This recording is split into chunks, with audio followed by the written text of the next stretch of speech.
अहिंसा तीर्थ प्रणेता, अहिंसा तीर्थ प्रणेता, जय जय हो भारत गौरव, राष्ट्र संत प्रमुख सागर। स्वर्णिम स्वर्ण जयंती का अवसर ये महान है, मिलकर हम मनाएंगे, गुरुवर देश की शान है प्रमुख सागर। जय हो गुरुवर प्रमुख सागर, जय हो गुरुवर।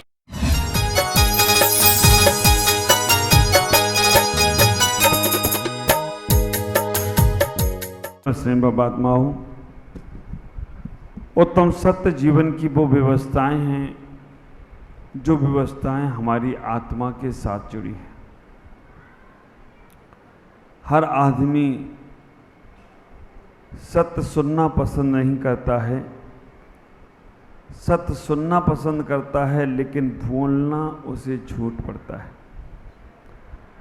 आप विचार करके रखना, आज का आदमी उत्तम सत्य को स्वीकार ही नहीं करना चाहता है, क्योंकि उत्तम सत्य जीवन की वो व्यवस्थाएं बताने वाला है कि ये मनुष्य पर्याय तुम्हें बार बार नहीं मिलेगी। 84 लाख योनियों में ये समझना कि तुम्हारी ये पर्याय अंतिम पर्याय है, और इस पर्याय में तुमने अगर अपना कल्याण नहीं किया, इस पर्याय में रहकर तुमने अपने जीवन को नहीं समझा, इस पर्याय में रहकर तुमने अपने अंदर की व्यवस्थाएं नहीं बनाई, ख्याल करके रखना, तो तुम फिर वही 84 के चक्कर में घूमते जाओ तो कोई आश्चर्य की बात नहीं हो। हम सब लोग वादा करके निकले थे नरक से, निगोद से, तिरंचों से, कि हम इस बार एक बार मनुष्य बन जाएं तो हम अपना कल्याण जरूर करेंगे। आचार्यों ने कितनी अच्छी व्यवस्था बनाई। पहले कहा निषेधात्मक, 4 धर्म दे दिए उन्होंने निषेधात्मक। क्रोध को छोड़ो, मान को छोड़ो, माया को छोड़ो, लोभ को छोड़ो। आप विचार करके रखना, 4 धर्म उन्होंने निषेधात्मक दे दिए और 5वें दिन में कह दिया कि अब सत्य को स्वीकार करो, और अगर सत्य स्वीकार कर लिया तो कल उत्तम संयम तुम्हारे स्वागत कर रहा हो तो कोई आश्चर्य की बात नहीं होगी।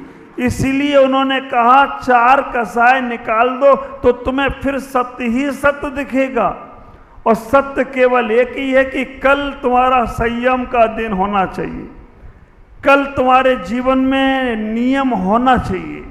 कल के लिए मानसिकता बना लो कि तुम्हारा जन्म जो हुआ है ये संसार में रुलने ढुलने के लिए नहीं हुआ, संसार को व्यवस्थित करने के लिए नहीं हुआ, अपने आप को व्यवस्थित करने के लिए हुआ।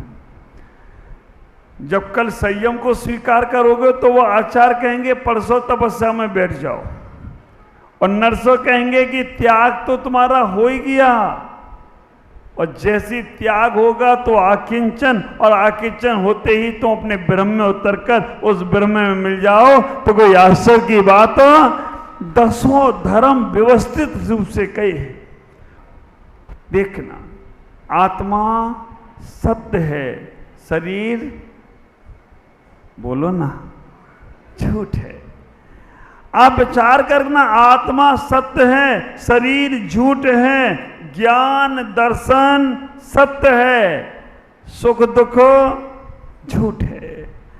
ख्याल करना, परमात्मा महात्मा सत्य है, परिवार और पड़ोसी कहां तक की यात्रा कराएगा? परिवार, पड़ोसी कहां तक जाएगा? ख्याल करना, परिवार और पड़ोसी शमशान से आगे नहीं ले जा पाएंगे, लेकिन महात्मा और परमात्मा तुम्हें सिद्धालय तक ले जाएं तो कोई आश्चर्य की बात।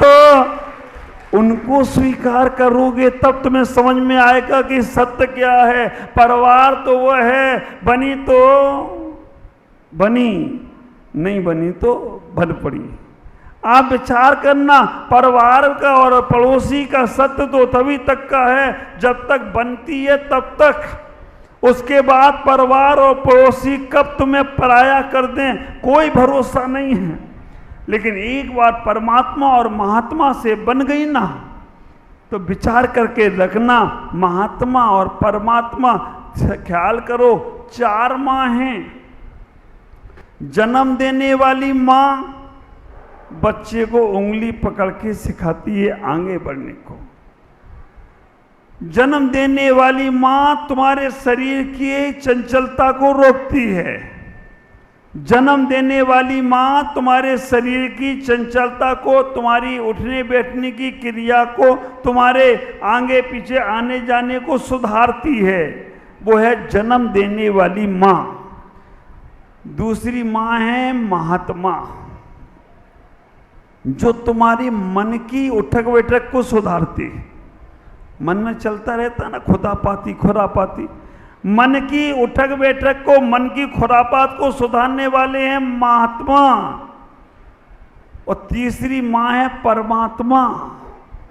विचार करना, शरीर की चंचलता को मिटाए वो जन्म देने वाली माँ, मन की चंचलता को मिटाए वो महात्मा, और जो तुम्हारी जुबान की चंचलता को मिटाए ना, बुढ़ापे में जुबान बहुत ज़्यादा चलती है, जो जुबान की चंचलता को मिटाए वो परमात्मा, और जो आत्मा में चला जाए उसे समाधि मरण अच्छा हो जाए तो कोई आश्चर्य की बात नहीं होगी। विचार करना, तीनों माँ को स्वीकार करना। जिस बच्चे ने बचपन में अपनी जन्म देने वाली माँ का साथ छोड़ दिया ना, ख्याल करना, उन बच्चों से पूछो जिनकी माँ का हाथ जन्म से ही चला गया, अकेले रह गए। जिन बच्चों की माँ का साथ बचपन से चला गया, उन बच्चों को संभालना बहुत मुश्किल होता है। पता नहीं कहाँ कहाँ की ठोकरें खाते हैं। बचपन को जन्म देने वाली माँ सुधारती है। यौवन को, हमारे मन को सुधारने वाले महात्मा सुधारते हैं, और वृद्धापन को, हमारी जुबान की चंचलता को मिटाने के लिए हमारे परमात्मा सुधारते हैं। और ये तीनों माँ आ गई तो चौथी माँ है तुम्हारी आत्मा, और वो आत्मा तुम्हें परमात्मा तक बना दे तो कोई आश्चर्य की बात नहीं होगी। सत्य को स्वीकारो। ख्याल करना, सत्य मिथ्या दृष्टि और सम्यक दृष्टि दोनों को समझना। सम्यक दृष्टि क्या कहता है और मिथ्या दृष्टि क्या कहता है? सम्यक दृष्टि कहता है जो सत्य है वो ही मैंने कहा है। सम्यक दृष्टि कहता है जो सत्य है वो ही मैंने कहा है। और मिथ्या दृष्टि क्या कहता है? जो मैंने कहा है वो ही सत्य है। आया समझ में? सम्यक दृष्टि कहता है जो सत्य है वो ही मैंने कहा है, और मिथ्या दृष्टि कहता है जो मैंने कहा वो ही सत्य है। अगर तुम अड़ जाते हो ना, किसी बातों पर तुम्हारे अंदर टकराव के भाव आ रहे हैं, सत्य संवाद में जीता है और असत्य टकराव में जीता है। सत्य आत्मीयता में जीता है और असत्य व्यवहारिकता में जीता है। आप विचार करके रखना, सत्य आत्मा की अनुभूति में जीता है और असत्य शरीर की मस्ती में जीता है। जब जब तुम्हारे अंदर शरीर के प्रति मस्ती का भाव आ रहा है, तब तक समझ के रखना तुम असत्य की दुनिया में जी रहे हो। समय सार में कुंद कुंद आचार्य ने कह दिया, सम्यक दृष्टि जीव को कर्म बंद नहीं होता, सम्यक दृष्टि जीव को संबर ही संबर होता। आज तो फिर में प्रश्न पूछ लिया हमारे गंगवाल जी ने, निर्मल जी ने, आत्मा का अनुभूति कैसे हो? सत्य तो तभी आपको स्वीकार करना पड़ेगा। विचार करके रखना, आत्मा की अनुभूति में जाना है, उस सत्य को प्राप्त करना है, और इसी मनुष्य पर्याय में ही होगी। तिर्यंचों को आत्मा की अनुभूति हो नहीं सकती। देवताओं के पास तो संयम है ही नहीं, नारकी तो दुख से नहीं छूट पा रहे हैं। तुम्हें मौका मिला है, तुम्हें मौका मिला है सम्यक दर्शन का, और सम्यक दर्शन के साथ आत्मा की अनुभूति का, और वो तुम्हें कैसे प्राप्त होगी? एक बार विचार करना। हम अपने जीवन में इतना समझने लगे कौन व्यक्ति झूठ बोल रहा है, कौन सत्य बोल रहा है, कब हमारे मन में मायाचारी का भाव आ रहा है, कब हमारे मन में अहंकार का भाव आ रहा है, कब हमारे मन में लोभ की प्रवृत्ति आ रही है, कब हमारे मन में क्रोध के भाव आ रहे हैं। ये जब हम समझेंगे तो इन कंकड़ पत्थरों को बाहर निकालेंगे। अभी भैया जी ने बोला ना, जहां तुम बैठे हो वहीं नीचे पानी का सरोवर है, और इतना मीठा पानी का सरोवर है कि आप जब पिएंगे तो आनंद ही आनंद बरसेगा, लेकिन अभी दिख ही नहीं रहा है। पहले यहाँ पर बोरिंग करना पड़ेगी, खोदना पड़ेगा, जितना नीचे खोदोगे उतना पानी निर्मल मिलेगा, और जितना अंदर खोजोगे उतना निर्मल परमात्मा मिले। तो कोई आश्चर्य की बात, खोदने से जल मिलता है और खोजने से परमात्मा मिलता है। अंदर खोजे ही नहीं, कहाँ जाके खोजते हो परमात्मा को? मंदिर में, गुरु के पास, महावीर भवन में, या और कोई मंदिर तीर्थ क्षेत्रों पर। मालूम, तीर्थ क्षेत्रों पर मंदिर में अगर भगवान होता तो हमारे ख्याल से हम लोग तो यहीं बैठे रहते, वहाँ जाने वाले सुबह से रगड़ मार रहे भगवान को, अभिषेक पे अभिषेक करे जा रहे, वो तो सबसे पहले मोक्ष से चले जाते। हाँ, वो उदाहरण तो सुना ही होगा ना आपने कि भगवान परेशान हो गए इन लोगों से, और इन लोगों से परेशान हो गए तो उन्होंने कहा चलो अंतरिक्ष में चले जाएं। वैज्ञानिक अंतरिक्ष में भी पहुंच गए, वहां पे भी जाके कहा कि भगवान हम तुम्हें यहां भी नहीं छोड़ेंगे, आप विचार करना। भगवान ने सोचा पाताल में चले जाएं, पाताल में भी आदमी पहुंच गया पनडुब्बकी लगाकर। भगवान ने सोचा मैं इनसे बचने के लिए कहां जाऊं? मंदिर, मस्जिद, गुरुद्वारे, चर्च, पता नहीं कहाँ कहाँ आदमी में कहीं भी जाऊं तो आदमी सब जगह पहुंच जाता है। देवताओं ने कहा एक जगह आदमी की पहुंच नहीं है, एक जगह आदमी की पहुंच नहीं है, सब जगह ये आदमी जा सकता है लेकिन एक जगह नहीं है। पूछा कहाँ? आदमी सब जगह घूम लेता है लेकिन आदमी दिल में नहीं जा पाता है, अपने आप में नहीं लौट पाता है।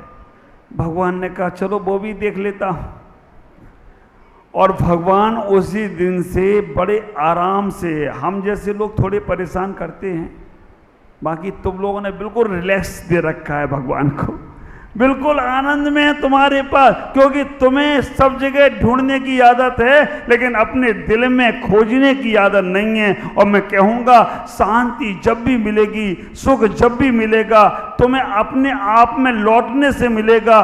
पदार्थों में सुख होता तो पदार्थ थोड़े समय बाद दुखी क्यों कर देते हैं? पत्नी में सुख होता तो 4 दिन की चांदनी फिर अंधेरी रात क्यों? पति में सुख होता तो फिर शिकायत क्यों? गाड़ी घोड़े में सुख होता तो फिर थोड़े दिनों बाद टाएं टाएं, ये सब तुम्हें मालूम है। आप विचार करके रखना, सुख बाहर नहीं है, जीवन की सत्यता है। जो सुख मिलेगा तुम्हें तुम्हारे अंदर खोजने से मिलेगा। दुनिया से हम संतुष्ट नहीं हो सकते। कुछ लोग ऐसे हैं संसार में जो दूसरों से सुखी होने की कल्पना कर रहे हैं कि उससे सुखी मिल जाएंगे, उससे खुशी मिल जाएगी। आप विचार करके रखना, खुशी है ना, खुशी और सुखी कितने अक्षर है? खुशी में और सुखी में कितने अक्षर है? खुशी कितने अक्षर? सुखी कितने अक्षर? अच्छा, खुशी में कौन कौन से 2 अक्षर हैं? खुशी में खा और सा। सुखी में कौन कौन से अक्षर है? कोई अंतर है क्या? आप विचार करके रखना, अगर खुशी चाहिए तो दूसरों को सुख देने लग जाओ, तुम्हें तुम्हारी खुशी मिलने लगे तो कोई आश्चर्य की बात, सुख दोगे तो खुशी मिलेगी। अगर दूसरों को दुख दो तो फिर कैसे सुख मिलेगा? इतना ही विचार करो। ये मानव जन्म बार बार नहीं मिलेगा। दीमापुर वालों, हम तो अभी ये बैठे बैठे कहानी सुनाते सोच रहे थे कि जैसे वो भगवान ने सोचा कि हमें कहाँ जाऊं तो जहाँ से लोग हमें ना ढूंढ पाएं। मेरे इतनी दूर दूर के शिवरार्थी यहाँ तक आ गए, मुझे तो लगता है ये ढूंढते ढूंढते हमारे सिद्धालय तक आ जाएं तो कोई आश्चर्य की बात नहीं है, क्योंकि वो छोड़ने वाले नहीं। एक को भी मैं बुलाया नहीं। प्यास गहरी होती है ना, आप विचार करके रखना, जब प्यास गहरी होती है ना तो फिर वो व्यक्ति चलकर कुएं के पास पहुंच जाता है। लेकिन हमने देखा सागर के पास, कहते हैं हमने देखा सागर के पास प्यासे चलकर आते हैं, भागहीन होंगे वो फिर भी प्यासे रह जाते हैं। कभी सर्दी कभी गर्मी, ये तो कुदरत के नज़ारे हैं। कभी सर्दी कभी गर्मी, ये कुदरत के नज़ारे हैं। और प्यासे वो भी रह जाते जो दरिया के किनारे हैं, प्यासे वो भी रह जाते जो दरिया के किनारे हैं। उन्हें उस पानी का स्वाद ही नहीं मालूम। विचार करके रखना, भाग्यहीन होगा जो फिर भी प्यासा रह जा रहा है। इतना अमृत इस मनुष्य पर्याय का तुम्हें मिल रहा है, और मनुष्य पर्याय पाने के बाद भी तुम्हारी जानवरों जैसी हरकतें, तिरंचों जैसी हरकतें, नारकी जैसे परिणाम खत्म नहीं हो रहे हैं। क्या है? नरक और स्वर्ग जाकर देखना है ना। जिन घरों में आपस में झगड़े हो रहे हैं ना, समझना उन जैसा नरक वहां भी नहीं होगा, क्योंकि वहां भी उनको समय लगता हो, लेकिन यहां दिन रात। जिन घरों में हमेशा झगड़े होते हैं, समझ के रखना उनमें नरक ही बसता है। और जिन घरों में बड़ों की इज्जत होती है, बड़ों का सम्मान होता है, बड़ों के प्रति आत्मीयता का व्यवहार होता है, मैं कहना चाहता हूं वो घर इस धरती का स्वर्ग हो तो कोई आश्चर्य की बात नहीं है। टटोलना ये सत्य को। ऐसी बहुएं बैठी हैं यहां पर जिनकी जिठानी से बनती नहीं है। मंदिर में घंटों पूजा चलेगी, बोलो तो खड़ा करूं, हाँ महाराज कर दो, और तुम ही निकल आए तो क्या होगा। ख्याल करके रखना, ऐसे यहाँ बेटे बैठे हैं जो पिता को पानी के लिए नहीं पूछेंगे, लेकिन मंदिर में रोज अभिषेक करने आते हैं। आप विचार करके रखना, उस जीवन के सत्य को समझना। कब कब तुम्हारा मन कितना कलुषित होता है, अपनों को देखकर ही तुम्हारा मन खराब हो रहा है। हे मेरे भोले मानव, ये मनुष्य पर्याय बार बार नहीं मिलेगी। इस मनुष्य पर्याय के सुख को लो, आनंद को लो। अभी तुम्हारे मन में जब विकल्प चलते हैं तो कैसे वो सुख मिलेगा, ख्याल करना। आत्मा को कभी भी कर्मों का बंध नहीं होगा, कभी भी। त्रिकाल में भी आत्मा कर्म से बंधने वाली नहीं है। फिर कहोगे महाराज आत्मा कर्म से बंधने वाली नहीं है तो ये बंध किसको रहा है? कर्म किसको बंध रहा है? कर्म को ही बंधता है। लेकिन झूठ का सहारा मत लो, क्योंकि झूठ बोलने वाला व्यक्ति बहुत बहुत ज़्यादा बाद में पछताता है।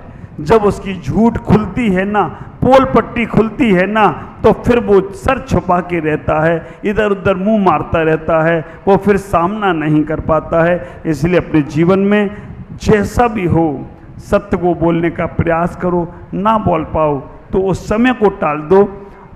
हम लोगों को तो आचार्य ने बोल दिया, ऐसा सत्य भी नहीं बोलना जो किसी को संताप देता हो। ओम नमः जय गुरु।